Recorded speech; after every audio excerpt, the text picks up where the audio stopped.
சந்தோஷமாக இருக்கிறீங்களா? ஆண்டவர் இயேசுக்குள்ளே எப்பவும் நம்ம சந்தோஷமாக இருக்கணும். ஏன் தெரியுமா? அவர் என்ன சொல்லுகிறார்? நீங்கள் எப்பவும் சந்தோஷமாக மன மகிழ்ச்சியாக இருக்கத்தான் நான் சிலுவையில் என்னை பலியாய் கொடுத்தேன்.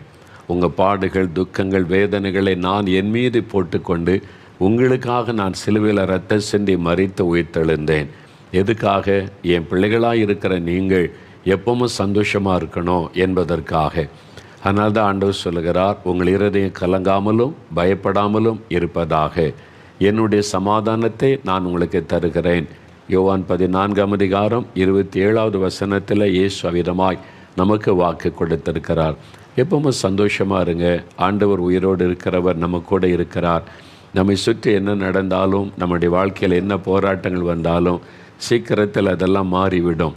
அதை மாற்றுகிற ஆண்டவர் கூட இருக்கிறார்ல, அதை நினைத்து மகிழ்ச்சியோடு ஆண்டவரை துதிங்க.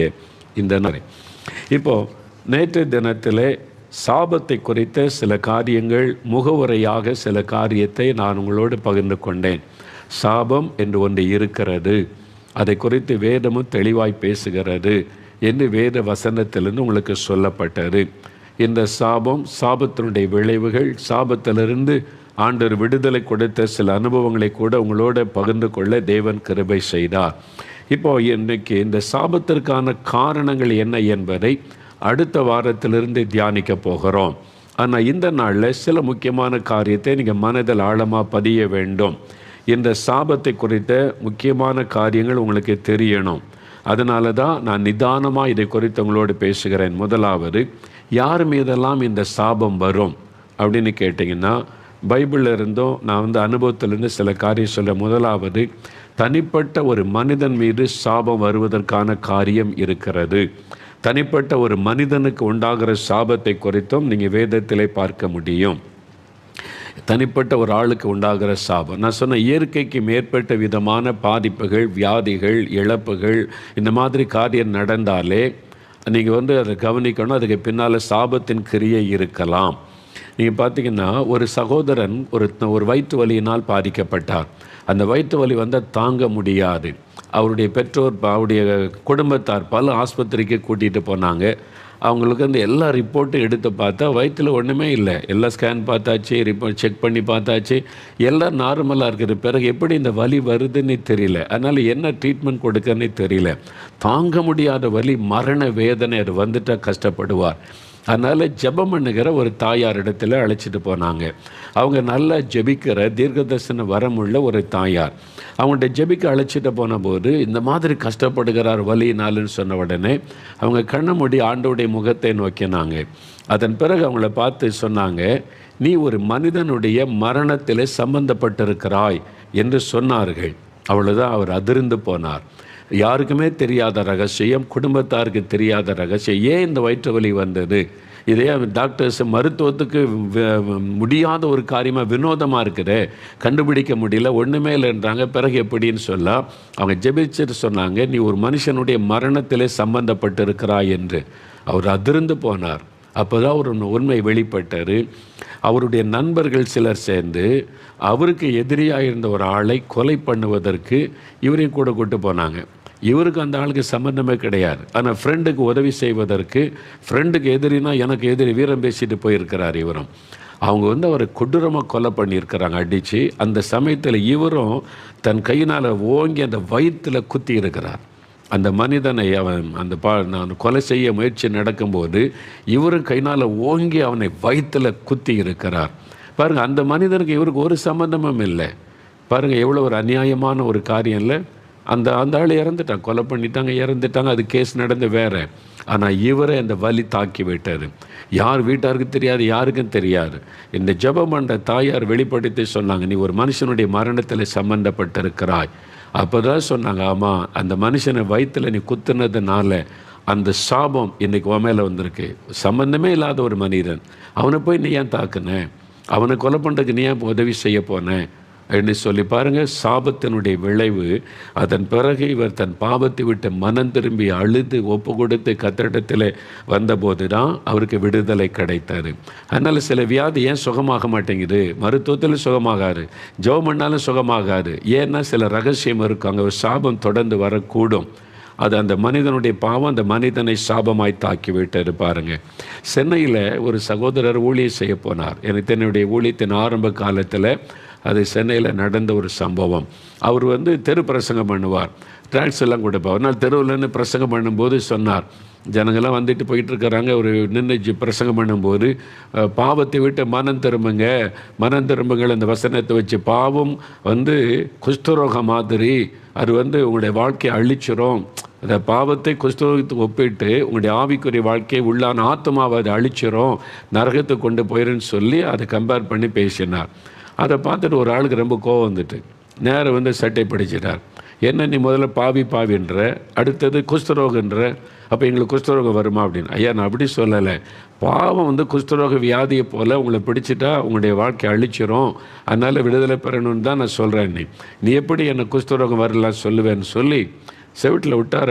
அடித்து அந்த தெருவில் எல்லோரும் பார்க்குற, அவமானப்படுத்தி ஓடு, இங்கே வந்த பக்கமே வந்துடாத அப்படின்னு சொல்லி அவர் கைப்பறியத்தில் பிடிச்சி கிழித்து அனுப்பிட்டார். பாவம் என்ன குஷ்டரோகின்னு சொல்கிற அப்படின்னு சொல்லிட்டு அவர் சரியான தோத்திரம் போட்டு போயிட்டார் அந்த ஊழியக்காரர். அடுத்த நாள் காலையில் இந்த மனுஷன் எழும்பி கண்ணாடி முன்னால் போய் நின்று பல்லு விளக்க போனால் அவருடைய முகத்திலே சில தழும்புகள் தெரிய ஆரம்பித்தார். இது என்னது புதுசாக ஒரே ராத்திரிக்குள்ளே என்ன வந்துச்சு அப்படின்னு பார்க்குறார். பார்த்தா உடம்பு முழுது இருக்குது. இது என்னது புதுசாக இருக்குன்னு செக் பண்ணால் அது குஷ்டரோகம். உண்மையாக நடந்த சம்பவம். நடுங்கிட்டார். ஒரு மனுஷன் பாவம் குஷ்டரோகத்துக்கு மாதிரி என்று சொல்லி உதாரணப்படுத்தி பேசின போது, என்னை குஷ்டரோகின்னு சொல்கிறியா நீ அப்படின்னு சொல்லி, பாவின்னு சொல்கிறியா நீ அடித்து விரட்டினார், அவமானப்படுத்தி. நெக்ஸ்ட் டே அவர் மேலே அந்த குஷ்டரோக வியாதி விட்டார். நடுங்கி போனார். இப்போ சரீரெல்லாம் பாதிக்கப்பட்டு விட்டார். அந்த ஆள் எங்கே, அந்த பிரசங்கம் பண்ண ஆள் எங்கே நீ தேடி கண்டுபிடிச்சி அவர்கிட்ட போய், ஐயா என்னை மன்னிச்சிருங்க, நான் தப்பு பண்ணிட்டேன், நீங்கள் ஒரு தேவ செய்தியை சொன்னீங்க பாருங்கள், உடம்பெல்லாம் அது ஆகிட்டு, எனக்காக ஜெபம் பண்ணுங்கன்னு சொல்லி ஜெபிக்கிறதுக்கு நின்றார். பாருங்கள், ஒரு மனிதனுடைய பாவம், ஒரு தேவ மனிதனை, சத்தியம் சொன்ன மனிதனை இவன் அடித்ததுனால அது சாபமாய் மாறிவிட்டார். உடனே அடுத்த நாளே இது தான் இயற்கைக்கு மேற்பட்ட விதமாய் காரியம் நடக்குது பாருங்கள். நெக்ஸ்ட் டே உடம்பெல்லாம் அந்த குஷ்டரோக நோய் தோன்ற ஆரம்பித்து விட்டார். இதெல்லாம் பாருங்கள், எண்ணாகமம் 12 அதிகாரம் எடுங்க. பைபிளில் எண்ணாகமம் 12 அதிகாரம் 9 வசனத்திலேருந்து வாசித்து பார்த்தீங்கன்னா, அங்கே ஒரு குடும்பம், மீரியாம், ஆரோன், மோசே, 3 பேரும் ஒரே குடும்பத்தை சேர்ந்த அண்ணன், அக்கா, தம்பி. மோசைக்கு விரோதமாக, மோசே தேவனுடைய ஊழியக்காரன், ஆண்டவர் பயன்படுத்த, மிரியாமும் இந்த ஆரோனை சேர்ந்து மோசைக்கு விரோதமாக பேசுகிறாங்க பாருங்கள். அவனை துக்கப்படுத்தும்படி, அவனை குற்றப்படுத்தி பேசுகிறாங்க. பேசணும். மோசே அமைதியாக இருக்கிறார். என்ன கூட இருக்கிற ஊழியக்காரங்க, அவங்க ஊழியக்காரி ஆண்டவர் தந்திருக்கிறாரு, உடன் பிறந்தவங்க வேறு பேர். அவங்க பேசுகிறாங்க, அவர் குற்றப்படுத்தி அவனுக்கு விரோதமாக பேசுகிறாங்க. 1வது வசனம் பாருங்கள், அவனுக்கு விரோதமாய் பேசினார்கள் அப்படிலாம் பார்க்குறோம். இன்னும் எல்லாருக்கும் மத்தியில் அவமானப்படுத்துகிற மாதிரி பேசுகிறாங்க. இப்போ என்ன நடக்கும், 9 கர்த்தர் இறங்கி பேசுகிறார். மோசைக்கு விரோதமாக பேசுகிறீங்களா சொல்லிட்டு, கர்த்தருடைய கோபம் அவர்கள் மேல் மூண்டது, கர்த்தர் போய்விட்டார், மேகம் கூடாரத்தை விட்டு நீங்கி போயிற்று, மிரியாம் உறைந்த மழையின் வெண்மை போன்ற குஷ்டரோகியானாள். ஆரோன் மிரியாமை பார்த்தபோது அவள் குஷ்டரோகியாக இருக்க கண்டான். அப்பொழுது ஆரோன் மோசையை நோக்கி, என் ஆண்டவனே, நாங்கள் புத்தியீனமாய் செய்த இந்த பாவத்தை எங்கள் மேல் சுமத்தாதிரும். தன் தாயின் கர்ப்பத்தில் பாதி மாம்சம் அழுகி செத்து விழுந்த பிள்ளையைப் போல் அவள் ஆகாதிருப்பாளாக என்றான். அப்பொழுது மோசே கர்த்தரை நோக்கி, என் தேவனே, அவளை குணமாக்கும் என்று கெஞ்சினான். மோசைக்கு ஒரு ஊழியக்காரனை காயப்படுத்துகிறாங்க, குற்றச்சாட்டு சொல்லி பொய்யானதை சொல்லி அவனை அவமானப்படுத்துகிறாங்க. மோசை வெளியே ஒன்றும் காட்டிக்கல, ஆனால் உள்ளத்துக்குள்ளே அவருக்கு ஒரு வருத்தம் இருந்திருக்கும். தேவனரை கவனித்தார், கர்த்தர் இறங்கி வந்தார், அது சாபமாய் வெளிப்படுகிறது. உடனே குஷ்டம் அவளுக்கு விட்டது, மிரியாமுக்கு குஷ்டரோகியானாள் என்பதாக நாம் பார்க்கிறோம் பாருங்கள். அப்போ இது இயற்கைக்கு மேற்பட்ட விதமாக உடனே நடக்கிறது. அவ்வளோதான், அது மாதிரி நடக்கிறதை பார்க்கிறோம். அதனால தான் கவனமாக இருக்கணும். கர்த்தரால் அபிஷேகம் பண்ணப்பட்ட ஊழியர்கள் மேலே கண்டபடி நம்ம இஷ்டத்துக்கு பேசக்கூடாது. அறியாமையினால் சிலர் தவறு பண்ணும்போது அதை ஆண்டவர் மன்னிப்பார். அவங்களுக்கு அறியலை, அவங்க தெரியாது. நானும் கிறிஸ்தவங்களை கேவலமாக பேசியிருக்கேன், திட்டியிருக்கிறேன், இயேசுவே கேவலமாக பேசியிருக்கிறேன். ஆனால் அது அறியாமல் செய்தது. ஆனால் வேணுக்குன்னே அறிந்து செய்கிற சிலர் இருப்பாங்க. நான் 1980களில் அந்த ஆரம்பத்தில் அப்போ தான் திறப்பின் வாசல் ஜபல் ஆரம்பித்து ஊழியை வளர்ந்து கொண்டிருக்கிற ஒரு டைம் அது. அப்போ எனக்கு ஞாபகம் இருக்குது, ஒரு சகோதரி எனக்கு ஒரு கடிதம் எழுதியிருந்தாங்க. அவங்க அந்த கடிதத்தில் என்னை மன்னிங்க, என்னை மன்னித்து ஜெபம் பண்ணுங்க அப்படின்னு தான் கடிதமே இருந்தது. அவங்க பேர் இருந்துச்சு, ஊர் இல்லை. எந்த ஊரில் இருந்து எழுதுகிறாங்க, அட்ரஸ் ஒன்றுமே இல்லை. அவங்க எழுதியிருந்தாங்க, என்னை மன்னித்து ஜெபம் பண்ணுங்க என்பதா. என்ன காரியம்னு கேட்டால், உங்களுக்கு விரோதமாக நான் பேசினேன், உங்களுடைய ஊழியத்துக்கு விரோதமாக நான் பேசினேன், என் உடம்பெல்லாம் குஷ்டரோகம் மாதிரி ஒரு வியாதி வந்து விட்டது. அப்போ ஆவியானவர் என்னை உணர்த்தினார், மீரியாம் இது மாதிரி நோயினால் பாதிக்கப்பட்டால் அதே மாதிரி என் ஊழியக்காரனுக்கு விரோதமாக நீ பேசினேன்னு சொல்லி ஆண்டவர் உணர்த்தினார். நான் பாவம் செய்துட்டேன், என்னை தயவு செய்து மன்னித்து எனக்காக ஜெபம் பண்ணுங்க அப்படின்னு லெட்டர் எழுதியிருந்தாங்க. அது மாத்திரம் என் லைஃப்பில் நிறைய பேரை நான் அப்படி சந்திச்சிருக்கிறேன். அதாவது ஒரு ஆள் ரெண்டு ஆள் இல்லை. நான் ஏன் இவ்வளோ நாள் இதெல்லாம் சொல்கிறது இல்லைன்னா, நம்ம பயமுறுத்துகிற மாதிரி, அப்போ நான் எனக்கு ரொம்ப பேசினா உனக்கு அப்படி வந்துடும் அப்படி நான் சொல்லலை. தயவுசெய்து அப்படி நினைக்காருங்க. நான் அப்படி சொல்லுவது இல்லை, யாரையும் அப்படி சபிப்பது இல்லை, ஆசீர்வதித்து தான் ஜெபிக்கிறது. ஆனால் இப்படி என் ஊழிய பாதையில் நிறைய பேரை நான் பார்த்துருக்குறேன். அதெல்லாம் வெளியே நான் சொன்னது இல்லை. ஏன்னா தப்பாக நினச்சிருவாங்க, நான் என் பயமுறுத்துறாரு அப்படின்னு. அதுக்கு தான் இன்றைக்கி ஏன் சொல்கிறேன்னா, இந்த மாதிரி சாபத்துக்குள்ளே இருக்கிற நிறைய பேரை என் ஊழிய பாதையிலே நான் பார்த்துருக்குறேன். என்னை பற்றி மாத்திரம் பல அபிஷேகம் பட்ட ஊழியரை குறித்து பேசினவங்க, எழுதினவங்க, செயல்பட்டவங்க சாபத்துக்குள்ளாகி கஷ்டப்படுகிறதை நான் பார்த்துருக்கிறேன். ஒரு சமயம் அநேக வருஷத்துக்கு முன்னால் ஒரு சகோதரர் பார்க்குவார். அவர் எனக்கு நல்ல ஊழியத்தை நேசிக்கிறவர். அப்போ போகிற ஊழியத்தை காணிக்கெல்லாம் தருவார், ரொம்ப ஃப்ரெண்ட்லியாக பழகுவார். அப்படி தான் இருந்தோம். கொஞ்ச நாள் அவரை காணும். திடீர்னு ஒரு நாள் ஆஃபீஸ்க்கு வந்துடும், தாடிலாம் வளர்த்து சோகமாக, என்ன பிரதர் உங்களை ரொம்ப நாளை காணும், வாங்க நான் சகசமாக பேசி என் ரூமுக்குள்ளே கூட்டிகிட்டு போனேன். வாங்க பிரதர், ஏன் ஒரு மாதிரி இருக்கிறீங்க அப்படின்னு கேட்டேன். அவர் என் கையை பிடிச்சிட்டு அழுதார். அழுதுட்டு சொன்னார், முதல்ல என்னை மன்னிச்சேன்னு சொல்லுங்கன்னார். நான் உங்களை எதுக்கு மன்னிக்கணும், என்ன செய்ய சொன்னீங்க, எனக்காக விரோதமாக நீங்கள் என்ன பண்ணீங்க, நீங்கள் ஒன்றுமே பண்ணலையே. நீங்கள் என்னை நேசிக்கிறீங்க, ஊழியத்தை நேசிக்கிறீங்க, நீங்கள் நம்மெல்லாம் ஊழியத்தில் என் மேலே அன்பாக இருந்து உதவி செய்கிறீங்க, என்ன பிரதர் சொல்கிறீங்கன்னு கேட்டேன். எனக்கு ஒன்றும் புரியல. அவர் அழுது கொண்டே சொன்னார், உங்களுக்கு தெரியாது, ஆனால் உங்களை பற்றி நான் உங்கள்கிட்ட அன்பாக தான் இருந்தேன், ஊழியத்தில் நேசித்தேன். ஆனால் சமீப நாட்களாக உங்களை பற்றி நான் மற்றவங்கள்ட்ட தப்பாக பேசிட்டேன். அந்த பேசினதிலிருந்து ஒரு இருள் என் மேலே விழுந்தது. இப்போ என்னால் ஜெபிக்க முடியல, நிம்மதியாக இருக்க முடியல. அதனால் என்னுடைய பிஸ்னஸ் பாதிக்கப்பட்டு போச்சு, இழப்புகள். அதனால் என்னுடைய மனதில் சமாதானமே இல்லை, நிம்மதியை இழந்துட்டு என்ன பண்ணுறதுன்னு. அப்போ ஆவியானவர் உணர்த்தினார், நீ போய் மன்னிப்பு கேட்டு அவன் ஜெபம் பண்ணுவான்னு சொல்லி. அதனால் உங்களை தேடி வந்த, தயவுசெய்து என்னை மன்னித்து எனக்கு ஒரு ஜெபம் பண்ணுங்க பிரதர் என்பதாய் சொன்னார்கள். பாருங்கள், அவர் பேசினது எனக்கு தெரியாது. அவர் என்கிட்ட நேரில் நல்ல அன்பாக தான் இருப்பார், நல்லா பேசுவார். அப்படி தான் அவர் வெளியே பேச எனக்கு தெரியாது. ஆனால் தேவன் அதை கவனித்தார். சிலருக்கு உடனே தண்டனை, சிலருக்கு நியாய தீர்ப்பு நாள் வரைக்கும் விட்டு வச்சிருப்பார். இதைத்தான் சிலர் தப்பாக எடுத்துக்கொள்கிறான். அவர் நல்லா தான் இருக்கார், பேசுகிறாரு, எழுதுகிறார், நல்லா தான் இருக்கார். நியாய தீர்ப்பு நாள் வரைக்கும் சிலரை விட்டு வைப்பார் ஆண்டவர். நல்லா அறிந்து கொள்ளுங்கள். ஏன் உடனே அவங்களுக்கு இதெல்லாம் வர்றது இல்லைன்னா வராது. அவங்க யாரை பற்றி சொல்கிறாங்களோ அந்த ஊழியர்களை ஆசீர்வதித்து உயர்த்தி கொண்டே இருப்பார். இவங்க பார்க்க இவங்களுக்கு எரிச்சலும் கோபம் தான் வருமே தவிர, இவங்க யாரை குறை சொல்கிறாங்களோ அந்த ஊழியக்காரங்க பாதிக்கப்பட மாட்டாங்க. அவங்கள ஆசீர்வதித்து உயர்த்தி கொண்டே இருக்கிறதை நீங்கள் பார்க்க முடியும். ஆனால் அவங்களுக்கு நியாயத்தீர்ப்பு நாளில் தான் கர்த்தர் எல்லாத்தையும் கணக்கு கேட்பார். சிலருடைய பாவம் முந்தி கொள்ளும், அந்த மாதிரி சாபம் வெளிப்பட்டு விடும். அதனால் கவனமாக இருக்கணும். தனிப்பட்ட ஒரு ஆள் தேவனை துக்கப்படுத்துகிற பாவம் செய்யும்போது சாபமாகிவிடும். ரெண்டாவது, குடும்பத்தின் மேலே சாபம் வரும். சில குடும்பமே சாபத்தினால் பாதிக்கப்பட்டு விடும். நீங்கள் வேதத்தில் பாருங்கள், யோசுவா 6ஆம் அதிகாரம் எடுங்க. வேறு புத்தகத்தில் யோசுவா 6ஆம் அதிகாரம் எடுங்க. அங்கே எரிகோ பட்டணத்தை பிடிக்கிற காரியத்தை குறித்து ஆண்டவர் சொல்லும்போது, ஆண்டவர் ஒரு காரியம் யோசுவா கிட்ட ஆண்டவர் சொல்லுகிறார். தெளிவாக ஆண்டவர் சொல்கிறாரு, இந்த பட்டணத்தில் இருக்கிறது எல்லாம் சாபத்தீடானது, அதனால் அதை நீங்கள் யாரும் எடுக்கக்கூடாது, ஒரு பொருளையும் எடுக்கக்கூடாது. பாருங்கள், அதில் ஆண்டவர் சொல்கிறாரு, யோசுவா 6:17-18, ஆனாலும் இந்த பட்டணமும் இதில் உள்ள யாவும் கர்த்தருக்கு சாபத்தீடாயிருக்கும் ஆண்டவர் சொல்கிறார். நீங்கள் சாபத்தீடானதற்கு மாத்திரம் எச்சரிக்கையாக இருங்க. எரிகோ பட்டணம் அவங்க எல்லாம் விக்கிரக ஆராதனை, பில்லி சூனியம், மந்திரம் இதெல்லாம் செய்யக்கூடியவங்க. ஆண்டவர் சொல்கிறாரு, இந்த பட்டணத்தில் உள்ள யாவும் எனக்கு அது சாபத்தீடானது, சாபத்தை கொண்டு வரும், அதெல்லாம் நீங்கள் அழிச்சிடணும், ஒரு பொருளை எடுக்கக்கூடாதுன்னு சொன்னால், அங்கே ஒரு ஆகான் என்கிற ஒரு மனிதன் அவன் சில பொருளை எடுத்துட்டான். யோசுவா 7ஆம் அதிகாரம் பாருங்கள் 20-21 வசனம் பாருங்கள்.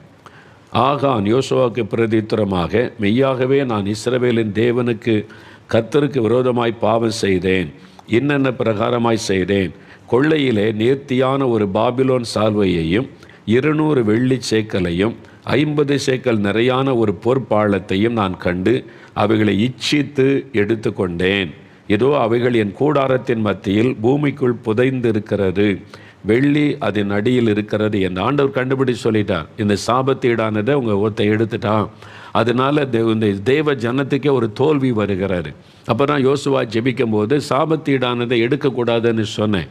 ஆனால் அந்த சாபமான பொருளை உங்களுடைய பாளையத்தில் ஒருத்தன் எடுத்துக்கொண்டதுனால அதனால் இந்த தோல்வி வந்தது. உடனே யோசுவா ஆண்டவருடைய உதவியினால் கண்டுபிடிச்ச போது அந்த மனிதன் சொல்லுகிறான், சாபத்தீடானதை எடுக்காத, அவன் வீட்டுக்குள்ளே வைக்காதன்னு சொன்னால் அதை கொண்டு வந்து ஒழித்து வைத்து விட்டான். இப்போ என்ன நடந்தது பாருங்க. இந்த 24-25 வசனத்தை நீங்கள் வாசிக்கும்போது, யோசுவா 7ஆம் அதிகாரம் 24-25 வசனத்தை பார்க்கும்போது, அந்த முழு குடும்பம் ஆகான் அவன் செய்த பாவம், அவனுடைய மனைவி, பிள்ளைகள், அவங்களுடைய சொந்த பொருட்கள் எல்லாத்தையும் கொண்டு போய் அவங்க நிறுத்தி கல்லறிந்து கொன்று நெருப்பிட்டு கொளுத்தி கற்குவியலாக மாற்றி, பாருங்கள், நீ எங்களை கலங்க பண்ணினதென்ன, கர்த்தர் உன்னை கலங்க பண்ணுவார் என்று சொல்லி அந்த சாபத்தை மாற்றுவதற்கு அந்த முழு குடும்பமும் அழிக்கப்பட்டு போன சரித்திரம் எழுதப்பட்டிருக்கிறது. ஒரு மனிதனுடைய அந்த பாவம் முழு குடும்பத்தையும் சாபத்துக்குள்ளாக்கி பாதிப்புக்குள்ளாக்கி அழிவுக்கு நேராய் கொண்டு போய்விட்டார். அதனால தான் குடும்பத்தார் நீங்கள் கவனமாக இருக்கணும். ஃபேமிலியில் உங்கள் கணவர் உங்களுடைய அவர் செய்கிற காரியத்தில் நீங்கள் கவனமாக இருக்கணும். சாபத்தை அவர் வீட்டுக்குள்ளே கொண்டு வர்றாரான்னு பார்க்கணும். லஞ்ச பணம் வாங்கிட்டு வர்றாருன்னா உங்களுக்கு நல்லது மாதிரி தெரியுதா? சாபத்தை வீட்டுக்குள்ளே கொண்டு வர்றாருன்னு அர்த்தம். சம்பளத்துக்கு மேலே லஞ்ச பணம் கொடுக்குறவங்க யாரும் ஆசீர்வதித்து கொண்டே கொடுக்க மாட்டாங்க, சபித்து கொண்டே தான் கொடுப்பாங்க. அப்போ உங்களுக்கு நல்ல பீரோ வாங்கலாம், டிவி வாங்கலாம், எல்லாம் வாங்கலாம். அதே சமயத்தில் சாபம் வீட்டுக்குள்ளே வந்துட்டுன்னு அர்த்தம். ஒரு நாள் உங்களுடைய குடும்பத்தை அதை நாசமாக்கி விடும். அதனால் ஒரு குடும்பமே பாதிக்கப்படும் சாபத்தினால். குடும்பத்தின் மேலே சாபம் வரும். எண்ணாகமம் 16ஆம் அதிகாரம் பாருங்கள். எண்ணாகமம் 16ஆம் அதிகாரத்தில் ஒரு சம்பவம் சொல்லப்படுகிறது. 16ஆம் அதிகாரம். இங்கேயும் மோசைக்கு விரோதமாக ஒரு கூட்டம் எழும்புகிறாங்க. கோராகு, தாத்தான், அபிராம் என்கிற 3 பேர் எழும்பி மோசைக்கு விரோதமாக முறுமுறுக்கிறது, ஜனங்களை ஏவி விடுவது, அவனை டிஸ்டர்ப் பண்ணிக்கிட்டே இருக்கிற ஒரு கூட்டம் தொடர்ந்து வந்துக்கிட்டே இருக்காங்க. அவங்க மனம் திரும்ப எவ்வளோ வாய்ப்புகளை ஆண்டவர் கொடுக்கிறார். என்ன மோசை மூலமாக நடக்கிற அற்புதத்தெல்லாம் பார்க்குறாங்க. அதனால் அவங்களுக்கு இருதயத்தை கடினப்படுத்தி மோசையை குற்றப்படுத்தணும், மோசையை டிஸ்டர்ப் பண்ண, அவ்வளோதான். மோசை மூலமாக கர்த்தர் இதெல்லாம் செய்கிறார். அதை பார்த்து அவங்க மனம் திரும்பலை. அதனுடைய விளைவு என்ன தெரியுமா? அந்த குடும்பமே சாபத்துக்குள்ளாகி அந்த முழு குடும்பம் என்ன நடக்குது பாருங்கள். அந்த எண்ணாகமம் 16ஆம் அதிகாரம் 30-31 வசனம் வாசிக்கும்போது, இப்போ மோசைக்கு ரொம்ப பயங்கரமாக மோதுறாங்க. அதனால் அவர் சொல்கிறார், அந்த கர்த்தர் இன்றைக்கி விசேஷமான ஒரு காரியத்தை செய்யணும்.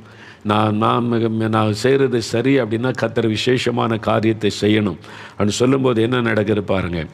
கர்த்தர் ஒரு புதிய காரியத்தை நேரிட செய்தால் பூமி தன் வாயை திறந்து இவர்கள் உயிரோடே பாதாளத்தில் இறங்கத்தக்கதாக இவர்களையும் இவர்களுக்கு உண்டான யாவையும் விழுங்கி போட்டதையானால் இந்த மனிதர் கர்த்தரை அவமதித்தார்கள் என்பதை அறிந்து கொள்வீர்கள் என்றான்.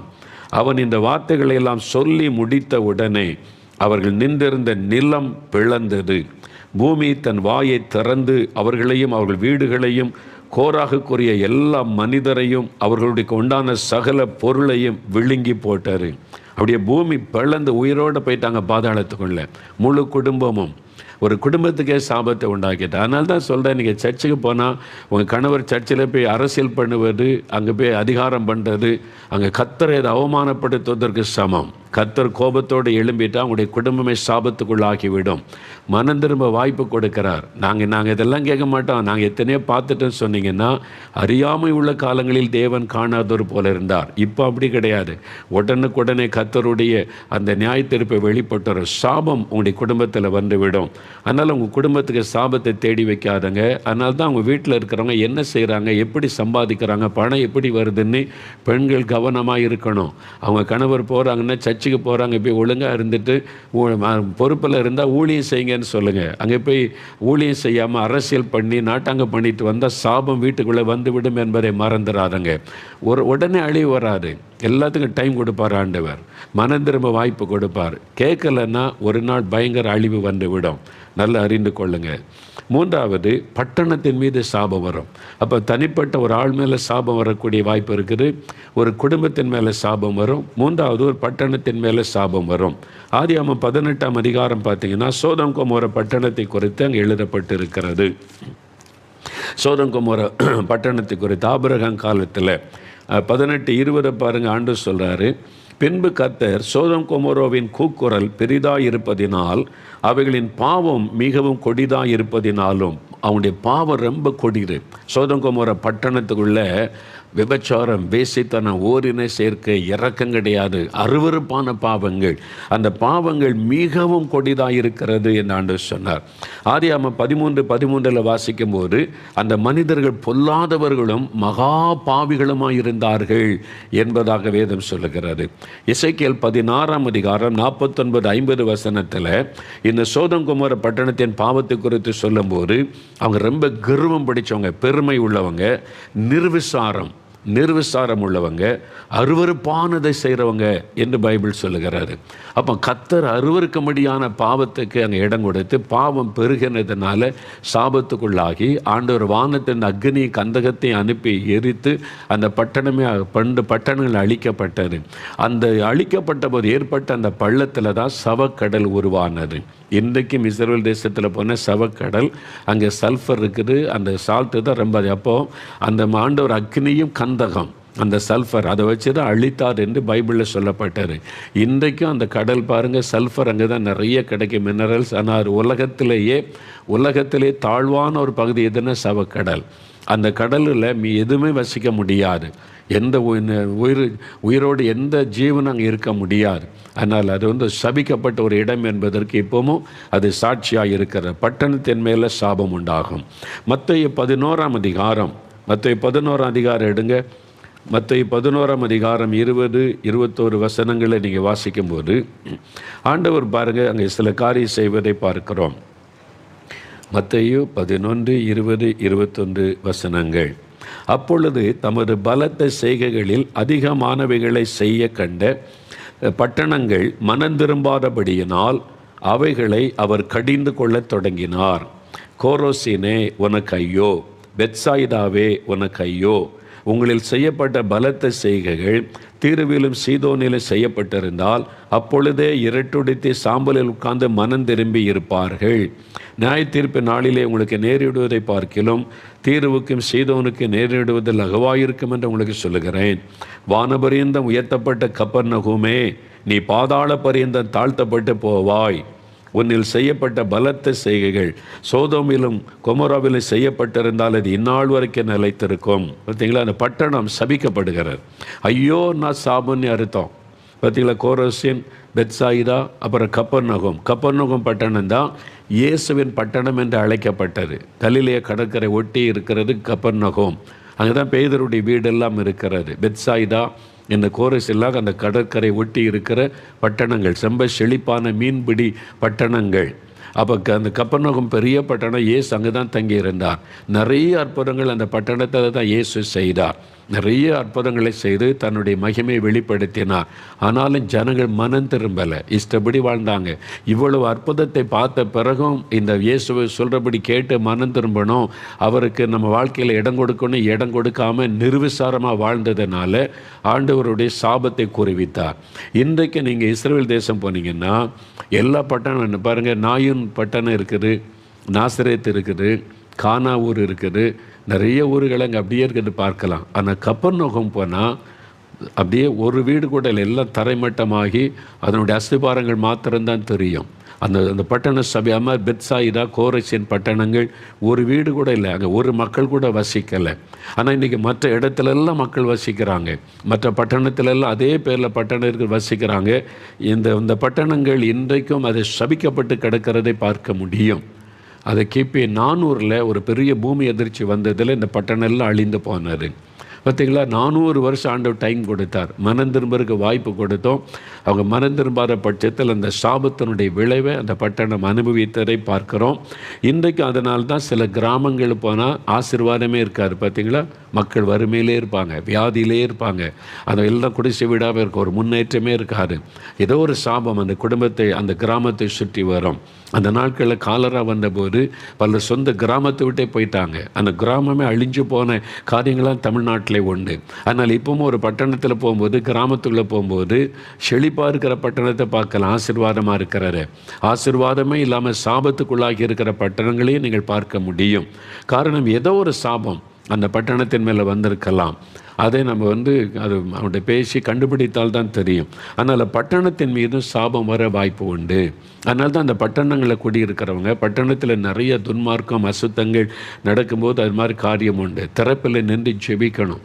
அதனால் ஆண்டவர் பாவம் பெருகும்போது யாராவது அங்கே கண்ணீரோடு ஜெபிச்சுட்டா இரக்கம் காட்டி அந்த பட்டணம் நிலை நிற்கும்.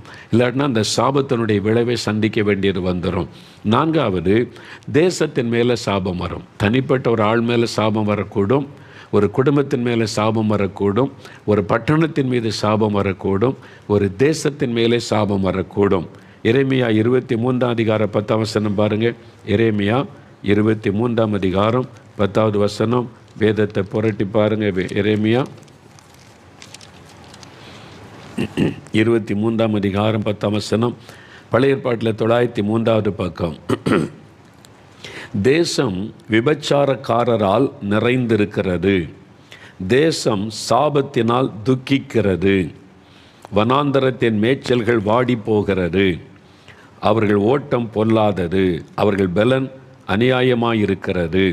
பார்த்தீங்களா, தேசம் விபச்சாரக்காரர்களால் நிறைந்திருக்கிறது, அதனால் தேசம் சாபத்தினால் துக்கிக்கிறது. தேசம் சாபத்தினால் துக்கிக்கிறது. தீங்கு தொடர்ந்து நடந்துக்கிட்டே இருக்கிற ஒரு முன்னேற்றமே இல்லை, அழிவு நஷ்டம் இழப்பு தான்னா அந்த கிராமத்தின் மக்கள் யோசிக்கணும், அந்த பட்டணத்தின் மக்கள் யோசிக்கணும், தேசம் யோசிக்கணும். சாபம்.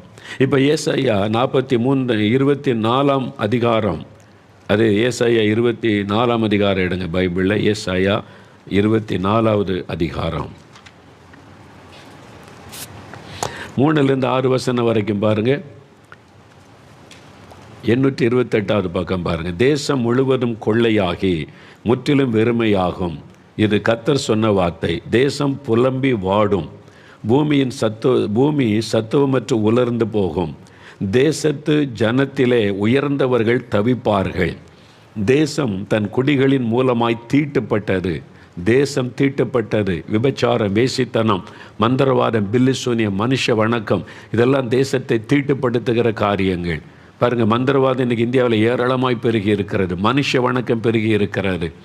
கடவுள்ன்ற பேரில் மனுஷன் தன்னை கடவுளாய் காண்பித்து போதையில் துன்மார்க்கமான காரியங்கள் பெருகுகிறது. இதெல்லாம் நம்ம பார்க்குறோம். அப்போ ஆண்டவர் சொல்கிறார், வசனம் சொல்லுகிறாரு பாருங்கள், தேசம் தன் குடிகளின் மூலமாய் தீட்டுப்பட்டது, அவர்கள் நியாயப்பிரமாணங்களை மீறி கட்டளைகளை மாறுபாடாக்கி நித்திய உடன்படிக்கை முறித்தார்கள். இது நிமித்தம் சாபம் தேசத்தை பட்சித்தது, அதன் குடிகள் தண்டிக்கப்பட்டார்கள், தேசத்தார் தகிக்கப்பட்டார்கள், சிலர் மாத்திரமே மீந்திருக்கிறார்கள். சாபம் தேசம் பட்சித்த தேசத்தை சாபம் பட்சித்தது. பார்த்தீங்களா, தேசத்தின் மேலே சாபம் வரும். நம்ம இந்திய தேசத்தில் பாருங்கள், இல்லாத செல்வமாக எல்லா வளமும் உள்ள ஒரு தேசம் நம்ம இந்தியா தேசம். ஆனால் மக்கள் பணக்காரன் யார்? ஒரு சின்ன குறிப்பிட்டவங்க தான் பணக்காரன் ஆகிட்டே இருக்கா, வாழ்ந்துருக்கிறான். ஆனால் பெரும்பாலான மக்கள் யோசித்து பாருங்கள், எத்தனை கோடி பேர் வாழ்ந்த, அதாவது வறுமை கோட்டுக்கு கீழே ஒருவேளை சாப்பாட்டுக்காக தடுமாறுறவங்க. இவ்வளவு செல்வ செழிப்பான தேசத்தில் ஏன் இந்த மாதிரி வறுமை, ஏன் இந்த மாதிரி சாப்பாடெல்லாம் மக்கள் கஷ்டம், தெருவோரத்தில் படுத்து கிடப்பதும் இது மாதிரி காரியங்கள் சாபம் தேசத்தை அப்படியே கலங்க பண்ணி கொண்டு இருக்கிறது.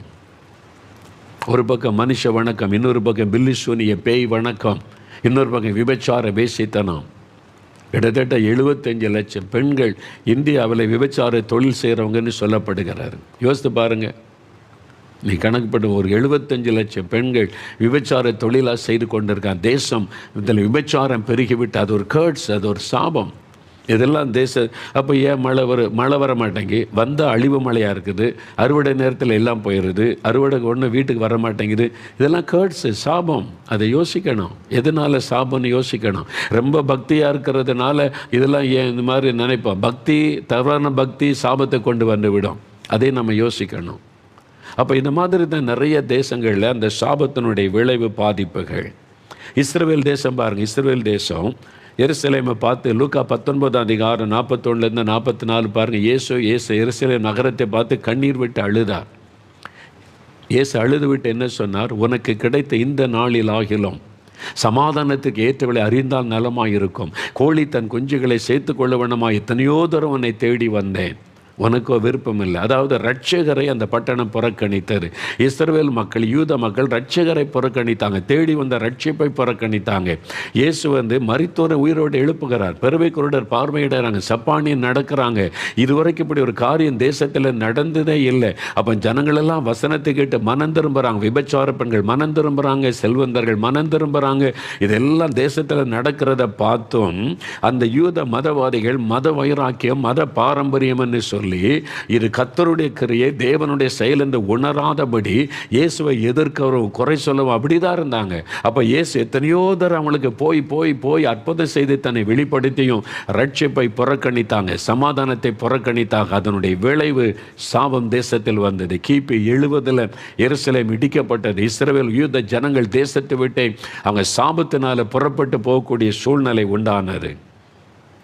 இதான் சரித்திரம். ஆனால் தான் பவுல் சொல்றார் 1 கொரிந்தியர் 16:22 ஒருவன் இயேசு கிறிஸ்துவின் மீது அன்பு கூறாமல் இருந்தால் அவன் சபிக்கப்பட்டவனாயிருக்க கடவன். அவனுக்காக உயிரையே கொடுத்து ரத்த சிந்தை மரித்தவர் ஆண்டவரை அறிந்தும் நீ அவரை நேசிக்காவிட்டால் எவ்வளோ பெரிய சாபம்! அதுவே சாபம். உனக்காக உயிரையே கொடுத்த ஆண்டவர், ரத்த சிந்தின் ஆண்டவர், நன்மை செய்கிற ஆண்டவர், பாவத்திலிருந்து விடுதலைக்கு இத்தனை சாட்சிகளை பார்த்தோம், இத்தனை பேருக்கு விடுதலை கொடுத்ததை பார்த்தோம். நீ இயேசு மீது அன்பு கூறாவிட்டால் அதுவே உங்களுக்கு சாபமாகிவிடும் என்று வேதம் சொல்லுகிறார். ஏன்னா உங்களை தேடி வந்த ரட்சிப்பு, உங்களை தேடி வந்த ஆண்டவருடைய அன்பு. அதனால் சாபம் என்கிற காரியத்தை குறித்து வேதம் தெளிவாய் பேசுகிறதை யோசிக்கணும். தனிப்பட்ட ஒரு மனிதன். அதனால் நீங்கள் கவனமாக இருக்கணும். சில பாவங்கள் சாபமாய், எல்லாத்தையுமே சாபம்னு சொல்லிடக்கூடாது. அதை நான் அடுத்த வாரத்தில் தெளிவாக சொல்லுகிறேன். ஒரு வியாதி வந்துட்டால் உடனே சாபம், ஒரு நஷ்டம் வந்துட்டால் உடனே அப்படி அல்ல. அப்போ சாபம் அப்போ எப்படி கண்டுபிடிக்கிறது? அடுத்த வாரத்தில் அதை குறித்து நான் உங்களுக்கு தெளிவாக, இந்த சாபம் வருவதற்கு காரணம் என்ன, எதில் நான் நிமித்தமாய் சாபம் வருது, சாபத்தினுடைய அடையாளங்கள் எப்படி தெரிந்து கொள்வது, வசனத்தில் என்ன இருக்குது, அடுத்த வாரத்தில் அதை குறித்து நம்ம தியானிக்க போகிறோம். இப்போ நீங்கள் இந்த சாபத்து குறித்து ஒரு முழுமையான அறிவு உங்களுக்கு இருக்கணும். அப்போ அதுக்கு தான் இந்த காரியத்தெல்லாம் ஆண்டவர் வசனத்தின் மூலமாய் தெளிவுபடுத்தி இருக்கிறார். நம்ம கண்முன்னால் இந்த காரியங்களை பார்க்கிறோம். இப்போ சொல்லுங்கள், ஆண்டவரே இந்த சாபத்தை குறித்து எனக்கு தெளிவாக சொல்லி கொடுங்க. நான் சாபத்தை அறிந்து நானும் என் குடும்ப சாபத்திலிருந்து விடுதலையாகணும், ஆசீர்வதிக்கப்படணும். ஆண்டவருடைய வாக்குத்தத்தம் சாபத்தை அவர் ஆசீர்வாதமாய் மாற்றுகிற தேவன். இயேசுவால் தான் சாபத்தை மாற்றி ஆசீர்வாதத்தை கொடுக்க முடியும். ஏனென்றால் நம்முடைய சாபத்துக்காக சிலுவையிலே தன்னை பலியாய் கொடுத்தவர் அவர்தான். அவர் மூலமாக உங்களுக்கு விடுதலை உண்டு. எல்லாரும் ஒரு நிமிடம் ஜெபிக்கலாம். அப்படி வலதுகர முயற்சி. ஆண்டவரே சாபத்தை குறித்து தெளிவாக எனக்கு சொல்லி தாரும். சாபத்திலிருந்து நான் விடுதலையாக ஒரு ஆசீர்வாதமான வாழ்க்கை வாழ எனக்கு உதவி செய்யும் கிருபை தாரும். தகப்பனை யார் யார் இப்படி ஜெபிக்கிறார்களோ அந்த மக்களோடு நீங்கள் தொடர்ந்து பேசுங்க. இந்த காரியத்தை தெளிவாய் அறிந்து கொள்ள உதவி செய்யுங்க. சாபத்திலிருந்து விடுதலையாக்கி ஒரு ஆசீர்வாதமான வாழ்க்கையை கொடுங்க. நீர் தொடர்ந்து எங்களோடு பேசும். இயேசு கிறிஸ்துவின் நாமத்தில் ஜெபிக்கிறோம் பிதாவே, ஆமென்.